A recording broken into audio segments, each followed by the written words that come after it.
Bom, boa noite a todos os nossos irmãos aqui presentes.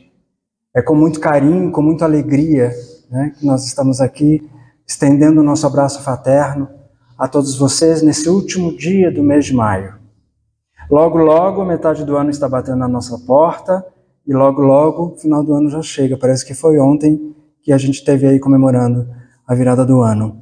Mas nada é tão salutar quanto estar numa casa de oração como esta e tantas outras para falarmos sobre as lições de Jesus.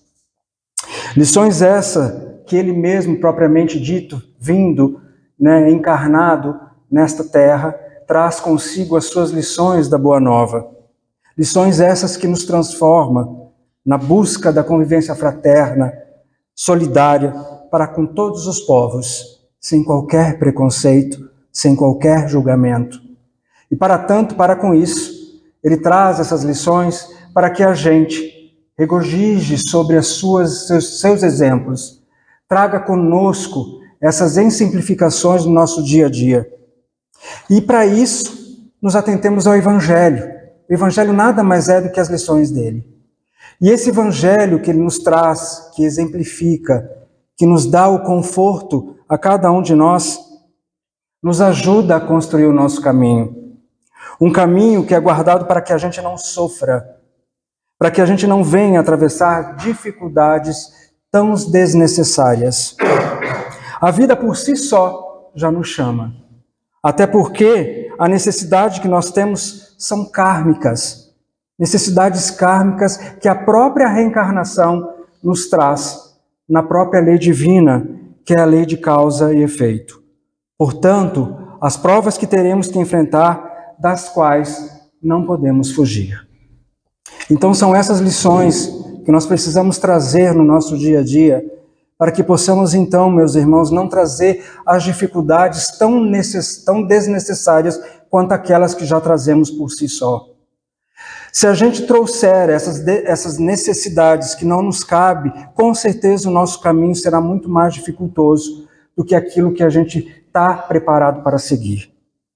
E aí o Espiritismo nos explica com a própria razão, que funciona de acordo com as determinações de Deus, de acordo com as suas leis divinas, na sua normalidade, na sua naturalidade, sempre melhor ao nosso alcance, nas possibilidades que também colaboramos em fazer a parte, como assim é dito. E, portanto, meus irmãos, a importância do Evangelho para o nosso segmento, para nosso convívio do dia a dia.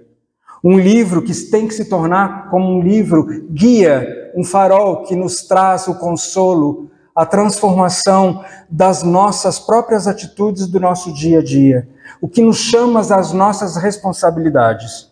O Evangelho segundo o Espiritismo, este livro aqui.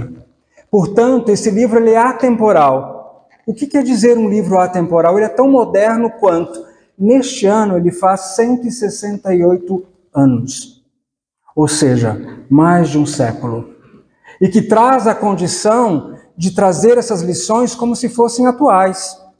Essas lições que nos chamam a atenção para o convívio de sociedade, trazendo a responsabilidade do nosso dia a dia, para conosco mesmo, não terciarizando as nossas emoções. E para com isso, trazendo sobre esse intuito do Evangelho segundo o Espiritismo, nós trazemos na noite de hoje uma reflexão que vem lá do capítulo 13, que a sua mão esquerda não saiba o que a sua mão direita faz. Portanto, dentro desse diálogo desse capítulo, dessa dissertação desse capítulo, Kardec traz sucintamente e magistralmente as colocações sobre o exercício da caridade. Ele traz para nós as facetas dessa grande virtude que é a caridade. Então ele traz os textos, trazendo as facetas dela para que a gente se identifique sobre a questão da caridade. Porém, nós vamos trazer um único objetivo aqui, que nos refletimos sobre o item 4, que diz respeito aos infortúnios ocultos. O que seria isso? Uma vez que o capítulo 13 fala sobre a questão da caridade. Kardec, como um bom pedagogo, ele exemplifica e contextualiza esse capítulo 13 com o Evangelho de Mateus. Traz o Evangelho de Mateus, trazendo então uns recortes do Sermão do Monte, que é assim que é construído o Evangelho segundo o Espiritismo. E como um bom pedagogo, como um bom professor, ele contextualiza, trazendo então os evangelistas para trazer essas pautas pertinentes às nossas condições humanas hoje, para que a gente possa nos transformando gradativamente. E aí quando Kardec diz, nas grandes calamidades, a caridade se emociona. Manifesta-se a observação de campanhas. Que calamidades é essa que se fala? Vamos trazer à nossa mente a reflexão de um ano atrás do que aconteceu nesse exato momento. Os nossos irmãos rio-grandenses, que onde teve aquela calamidade, né, a enchente que acometeu praticamente mais da metade do estado do Rio Grande do Sul, e que muitas moradias foram invadidas, muitas pessoas deixaram suas casas sem ter absolutamente nada para trás.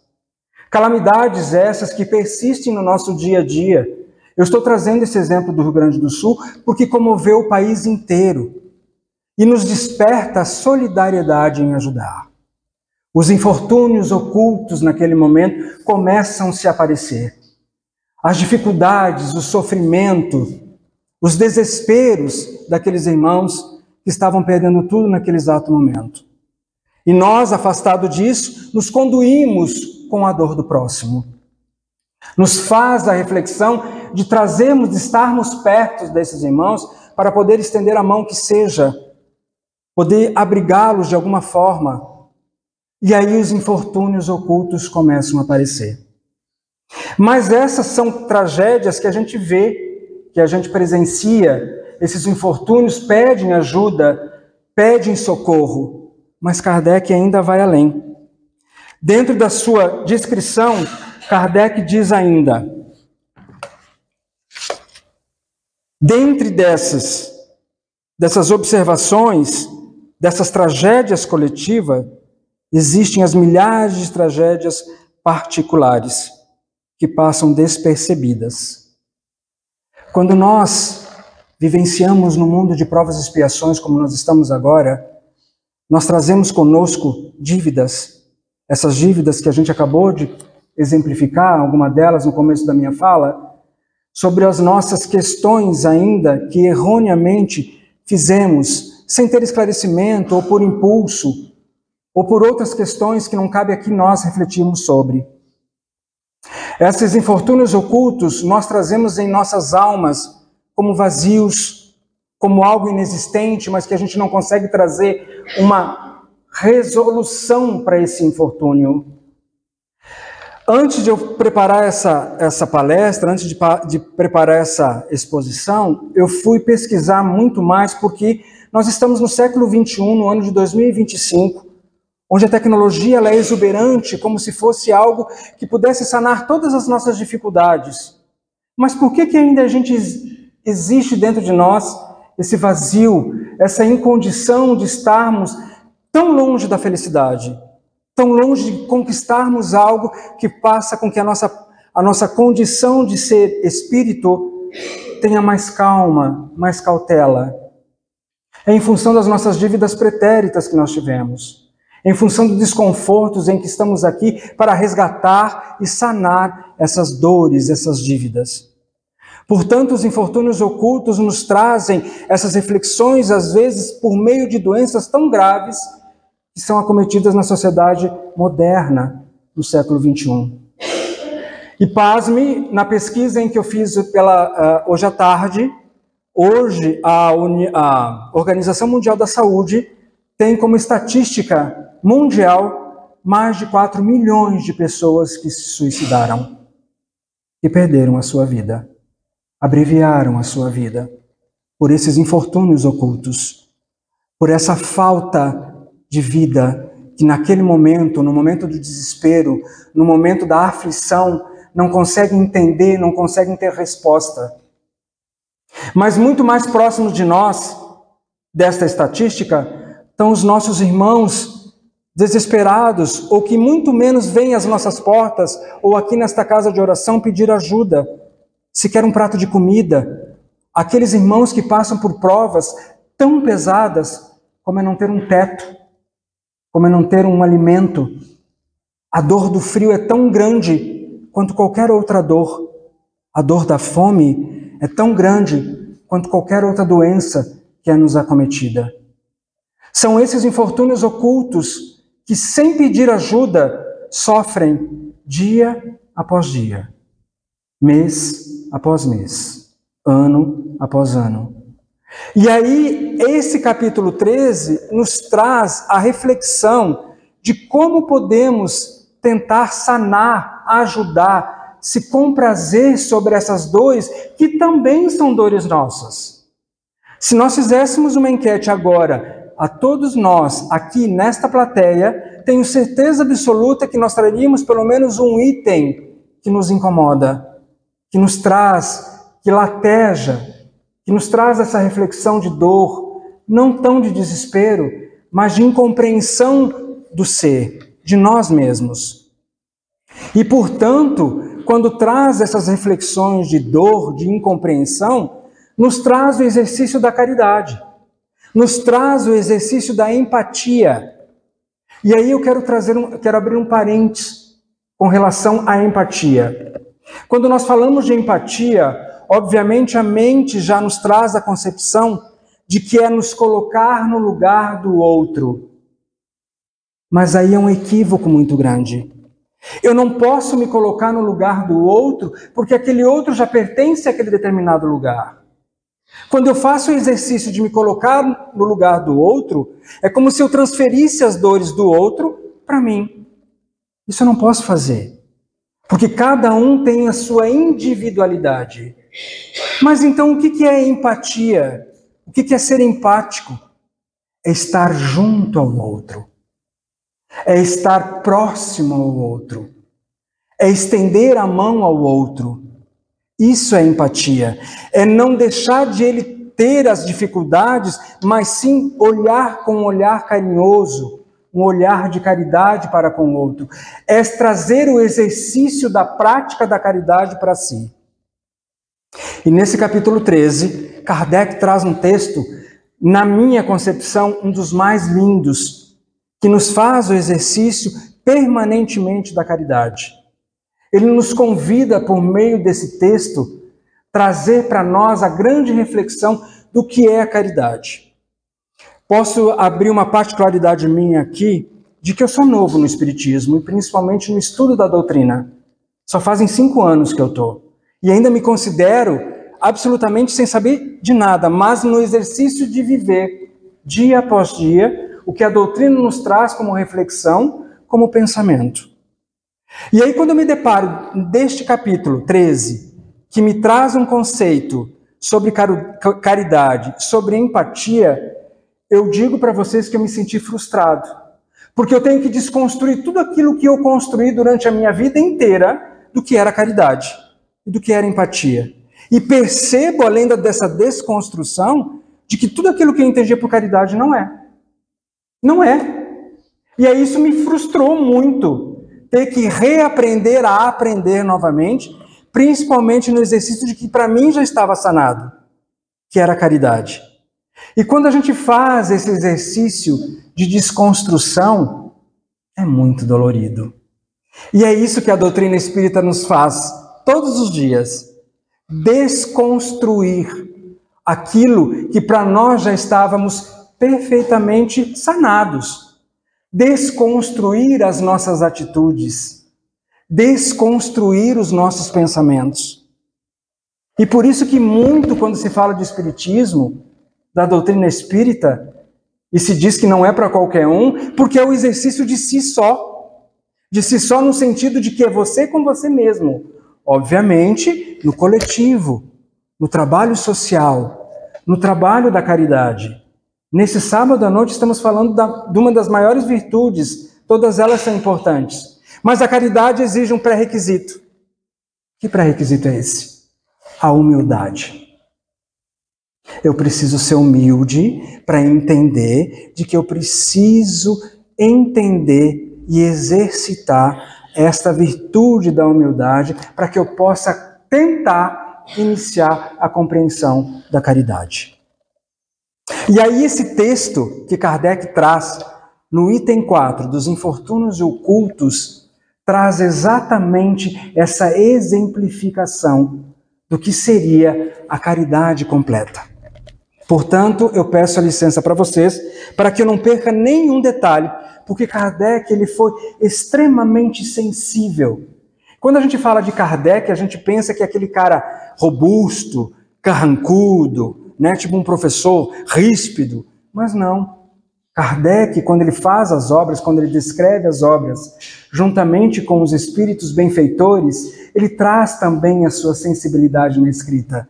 E esse texto está muito nítido nisso, essa sensibilidade, esse cuidado que o codificador traz. Então ele começa assim: quem é esta mulher, com ar distinto, vestida de maneira simples, embora bem cuidada, acompanhada de uma jovem que também se veste modestamente? Chega numa casa de aspecto miserável, onde, sem dúvida, é conhecida porque, ao entrar, é cumprimentada com todo respeito. Para onde ela vai? Sobe até o quarto, humildemente, onde mora uma mãe de família cercada por criancinhas. A sua chegada é motivo de muita alegria para aquelas crianças emagrecidas. É porque ela vem acalmar todas as dores. Traz o necessário, pois vem acompanhada de palavras consoladoras, fazendo com que os seus protegidos, que não são mendigos profissionais, aceitem o benefício sem constrangimento. O pai está no hospital e durante esse tempo a mãe não pode suprir as necessidades da família. Graças a essa senhora, as crianças não sofrerão, nem com o frio e nem com fome. Irão à escola bem agasalhadas, e no seio da mãe não faltará o leite materno, ao aquecer os pequeninos. Se alguma criança adoecer, ela não terá dívidas e dúvidas em tratá-la. Dali vai ao hospital, levar ao pai algum consolo, tranquilizando-o sobre a situação de sua família. Na esquina, uma carruagem à espera. Verdadeiro armazém de tudo que doa aos seus protegidos, que frequentemente o visita. Ela diz a si mesma: comecei bem o meu dia. Qual é o seu nome? Onde é o anjo de consolação? À noite, um cântico de bênçãos se eleva por ela até o Criador católico, judeu, protestantes, todos os querem bem.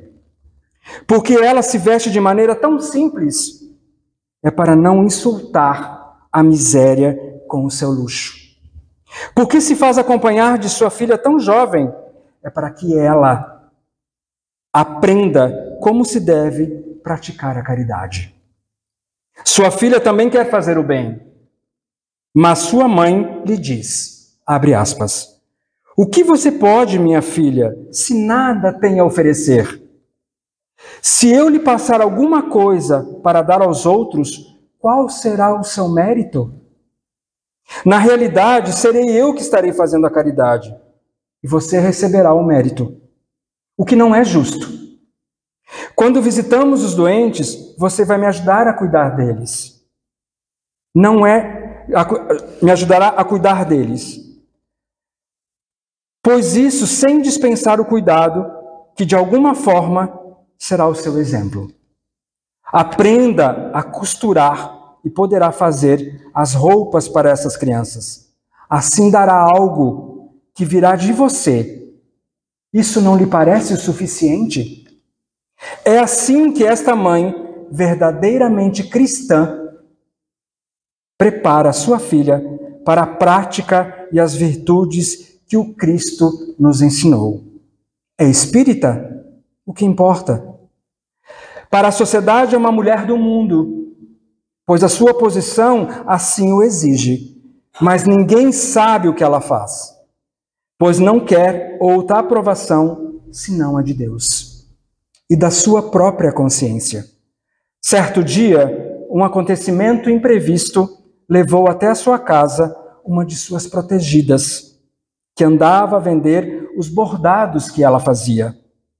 Esta a reconheceu.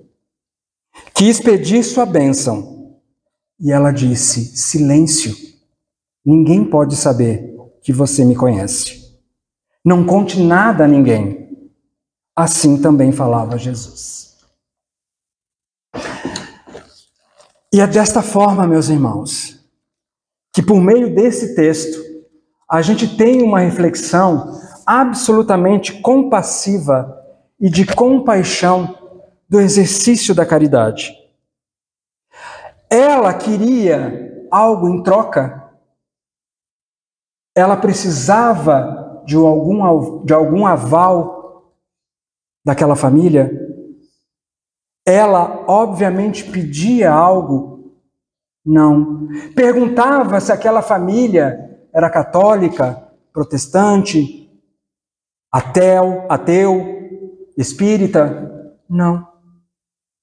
Ela simplesmente exercitava as lições que o Cristo nos ensina todos os dias. A caridade completa, a caridade material onde ela oferta àquela família os alimentos, as roupas. Caridade material que essa nós conhecemos muito bem. E quando a gente fala da caridade propriamente dita, não quer dizer que só a caridade material é suficiente. É suficiente, sim, para muitas pessoas. E é o que eu digo nesta casa, dentro da área da assistência social. Muitos batem aqui os infortúnios solicitando um alimento, porque a dor da fome é muito grande. Mas muitos sabemos que lá fora também tem essa dor e não conseguem pedir ajuda. E quando pede, é recusada. Quando essa mesma jovem também proporciona a caridade moral, no exercício de que aquelas crianças vão até a escola, dando propriedade a elas, a eficiência de elas seguirem o seu curso do seu dia a dia. Então ela promove a caridade material, levando o alimento e o agasalho. Ela promove a caridade moral, quando ela dá a essas crianças os objetos necessários para que elas vão para a escola, trazendo a sua educação, seguindo o seu curso da vida. Mas ela também promove a caridade espiritual, quando ela vai até o hospital acalentar aquele senhor que é pai de família e que obviamente está muito preocupado porque ele é o provedor. Então, meus irmãos, é a caridade completa. Desce do exercício do nosso dia a dia. A caridade, mesmo que ela exija um pouco mais de esforços, porque nós ainda carregamos o véu do julgamento. Nós ainda trazemos conosco a sombra do julgamento, porque está enraticitado dentro das nossas almas o egoísmo e o orgulho.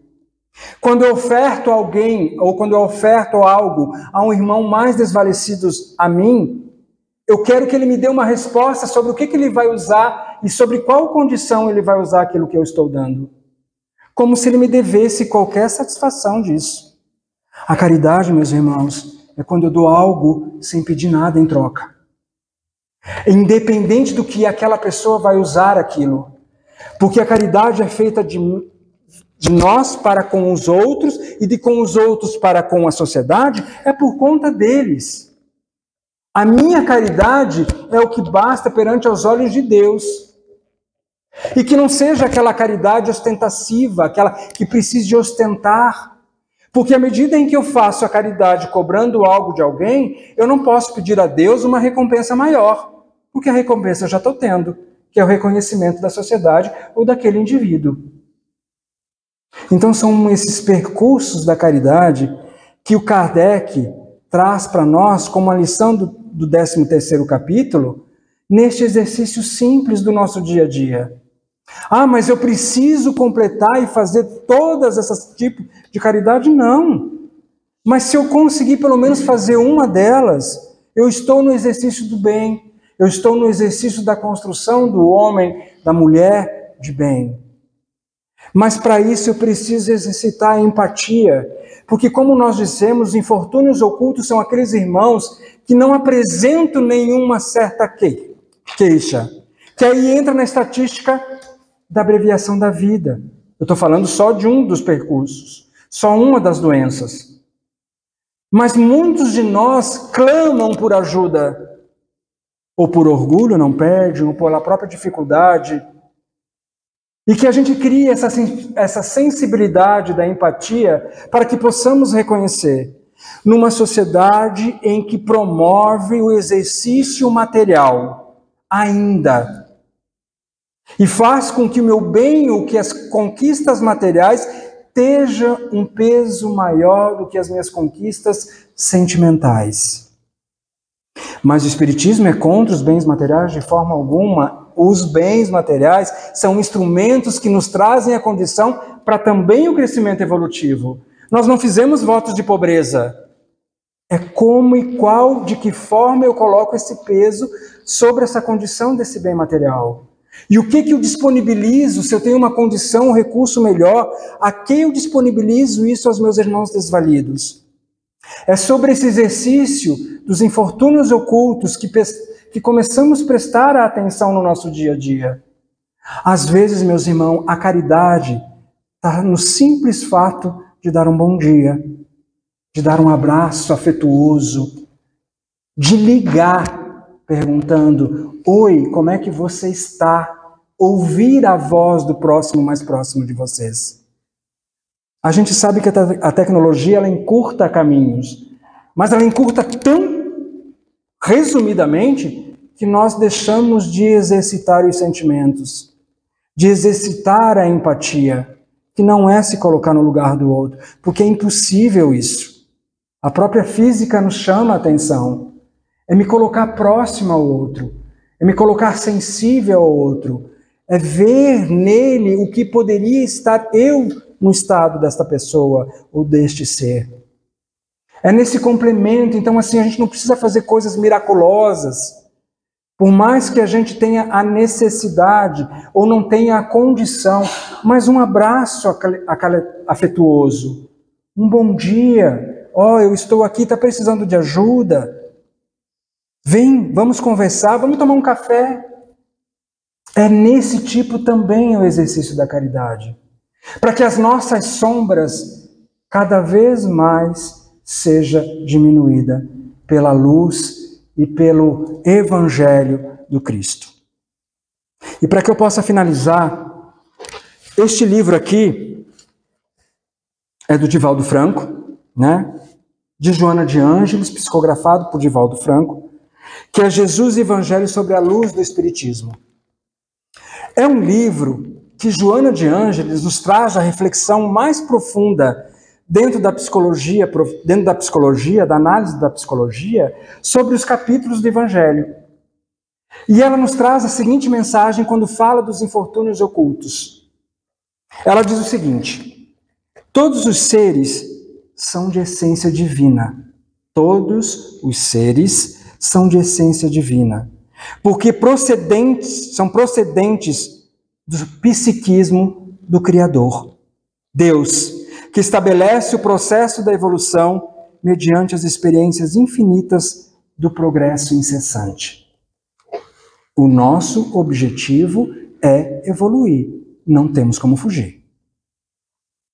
Como consequência da evolução, torna-se impreciosa a necessidade de cada qual de nós desenvolver os sentimentos, que se aprimoram, superando os atavismos do dia a dia, que remanescem das experiências anteriores do nosso passado, ainda predominantes em nossa natureza humana. É sobre isso, meus irmãos. É sobre o exercício, porque somos fontes divinas, viemos de um ser eterno que nos ama, que nos traz o acalento e que de forma alguma nos desampara. Porque Jesus um dia nos disse, e disse aos apóstolos e todos os que seguiam, que as ovelhas que Deus Pai os trouxe para que Ele pudesse segurar, pudesse orientá-los, jamais se perderiam. Então, sob esse consolo, meus irmãos, que não nos desesperemos, que possamos, como Joana de Ângeles nos diz, exercitar o nosso sentimento, trazendo esse amor à tona, trazendo a compaixão e a caridade. Que Deus nos abençoe, que Jesus nos guie e um bom final de semana a todos. Muito obrigado.